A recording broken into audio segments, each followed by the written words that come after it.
of Jesus Christ. But do you truly believe that the image of Jesus Christ looks like this? In every place around the world, there are different depictions of Jesus. This is because colonial powers have reached many parts of the world and spread their culture. So this is the most common image of the Lord that we see. Researchers have used modern forensic techniques, synthesized Semitic human skull features, and referenced scriptures to come up with an image of Jesus that... All right, Shalom. Let me get straight into this lesson. So what they saying, what I saying it is Messiah was a so-called black man, but they not going to say it in the language that I'm using. They're going to call him Middle Eastern, and they're going to say he was olive skin tone. And we know if you understand olive skin, olive, the color of olives, you know, you got green, you got burgundy, and you got like a dark blackish, dark brown olives. So what they saying, what I saying is a Messiah would be labeled a so-called black man in today's terminology, but you wasn't given that. You wasn't presented with that. You've been given this long hair beach boy, soft-spoken, effeminate man, Cedric boy that look like a woman. All right. So this is where all the confusion comes in. And why is this so important? Because you Christians say color don't matter. You say that's unimportant, but you made this an issue because you put the image up. Your people put this image up to indoctrinate the world. Let's go back. This is an image. Right here. So this is what the masses, most people, this is your auntie. They see this guy in their mind. Your mother see this guy in their mind. Your grandpa, your grandmother, your sister, your brother, your auntie. Yeah, I mean, go down, your best friend, co-worker. This what is 95% of the population seeing their mind. This guy right here. Right? So let's get into this lesson. It's like kind of bad when I'm a little under the weather. I'm gonna try to get through this. But you people say color don't matter. That's the rebuttal of you Christians. But you say that's important, but you made it out of the issue. It's very important to know how somebody looks. Because that's typically, how we that's how we comprehend the world around us. How somebody look, what they look like, how they're dressed, so on and so forth. It says colors at the very top are important because they significantly influence how we perceive and interact with the world around us. So you stupid when you say color don't matter. You saying that because you've been trained to say that like a circus monkey. You know what I'm saying? These rebuttals. It says impacting our moods, emotions, and even decisions by providing a powerful visual cue to identify objects. It says convey information and stimulate our minds. So how the Messiah look is one of the most important fundamentals of understanding the truth, understanding the Bible. To know how he look, know how to, the Most High look, Yahweh, and the Son, Yahweh Shai, and how the Israelites look, and how the patriarchs out of the Bible look, the prophets, so on and so forth. This is one of the most important things to understand. This is the foundation. How did they look? So they gave you, let's go to this word right here. I'll show you something. So that's why when you look at the books, you look at the magazines, the billboard, bumper stickers, you look at the advertisements, you look at everywhere, all the, what's the word I'm looking for? Propaganda, religious propaganda, images, and all this stuff is sprinkled out throughout the whole world with this so-called white Jesus. Let's go to this word right here. Iconography. Say that again. Iconography. Iconography. You know what I'm saying? What does this word mean? This is a very important word. It says right here, the visual images and symbols used in a work of art or the study of interpretation of these. Let's go to another one.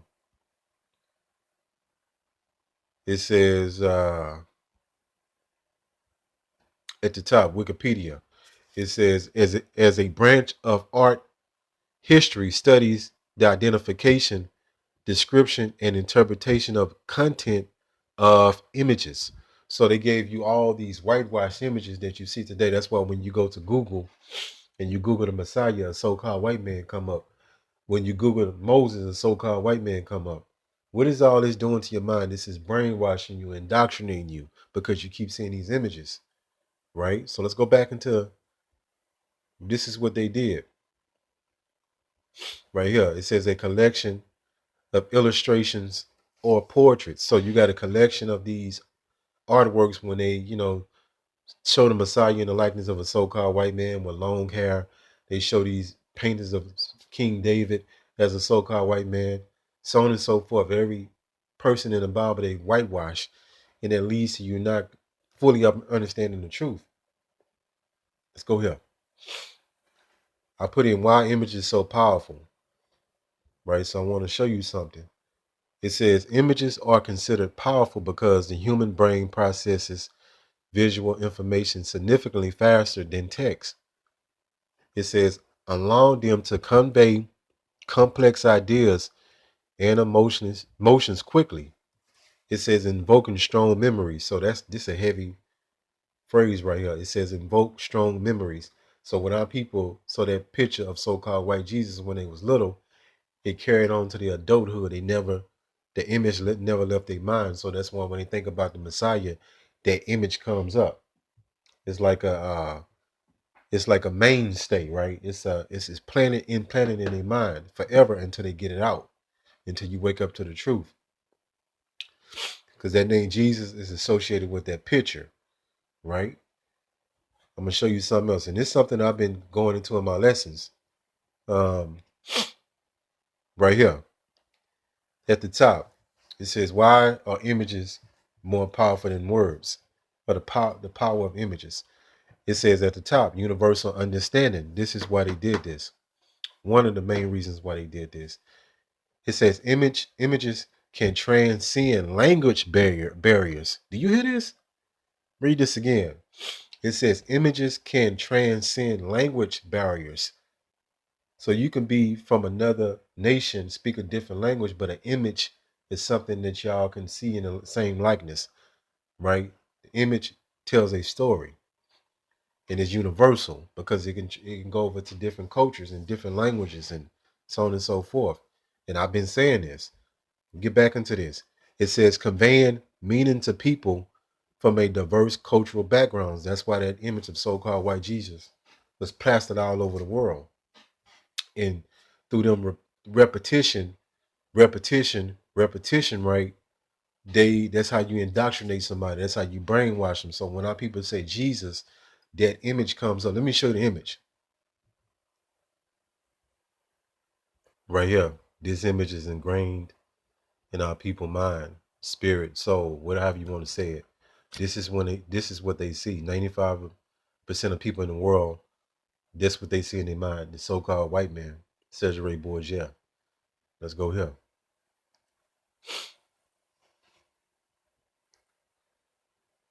Right here, I want to go into this. Right here. When they said they sought to paint images, First Maccabees 3:48, right?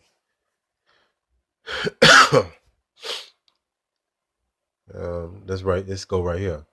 It says at the top, the ancient storytellers sought to paint images of the gods through elaborate murals of the temple walls, allowing people to visualize the divine things. Do you hear this? That's why they gave you the Last Supper when they got two women in that picture. They drew Cesare Borgia, right? Go here. Because I found something else right here. Let me see. It says right here, it says images representation. The images they were trying to create would be symbolic and meant to represent something beyond just a physical picture. Not really what I'm looking for. I think this the one. It says intent to convey meaning. It says the act of painting images implies a desire to communicate a specific message or understanding through visual means. That is profound. That's why they put the images up, right? That's why people, by them seeing them images, they can't see themselves as royalty, as the people out of the Bible. That's why Jake jump into these other religions because they know Christianity. Some of them wake up and know Christianity is a fraud, but they'll go jump into another rat trap, into Islam or the black unconscious community. Read this again. It says intention to convey meaning. It says the act of painting images implies a desire to communicate a specific message or understanding through visual means. That is off the chain. Going back to this.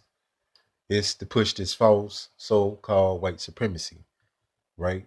And this is why your average Edomite walk around the earth with their nose in the air full of pride, because they think they the greatest. They think they actually are divinity, but they're not. Let's go here. And these images play into the mind control. The mind control on you people is off the charts. And it have most of you people delusional. Most of you Christians are very, very highly delusional. It says mind control. These images actually are a part of mind control. It says mind control is the act of altering or controlling a person's mind. So when our people say the name Jesus, this imagery pops up. That's mind control, right? And when we tell them he didn't look like this, they don't want to hear that. They want to come up with every excuse in the world, like color don't matter. Well, so on and so forth, right?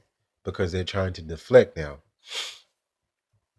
Read this again. Mind control is the act of altering or controlling a person's mind, often through psychological techniques. That image is a psychological technique.